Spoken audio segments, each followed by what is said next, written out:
Hello mga sis-in-lods! Maraming nagtatanong at napaning katulad ko na if totoo ba na nababawasan ng earnings kapag puro big emojis, stickers at gifts ang comments sa Facebook page or account. Well, let's talk about this para malinawan tayo. Well, una sa lahat, hindi totoo na nababawasan ang kita dahil lang sa klase ng comments. Facebook earnings are based on views, watch time, ad impressions, and overall engagement quality.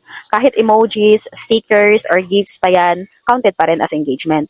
Pero tandaan, mas malakas ang hatak ng meaningful comments, yung may words, discussion, at tunay na interaction. Bakit? Kasi the algorithm favors authentic conversations. Kung puro kalbo na emoji yung ginagamit mo pang comment, okay lang, counted siya. Pero hindi kasing impactful ng comments na may kwento at naman. So kung bumaba ang earnings mo, hindi dahil sa emojis or stickers yan, kundi dahil sa factors tulad ng algorithm changes, ad demand, policy updates, or lower audience reach. Kaya importante ang may alam. Kaya importante rin na mag-create tayo ng content na nakaka-engage at nakaka-inspire ng tunay ng usapan.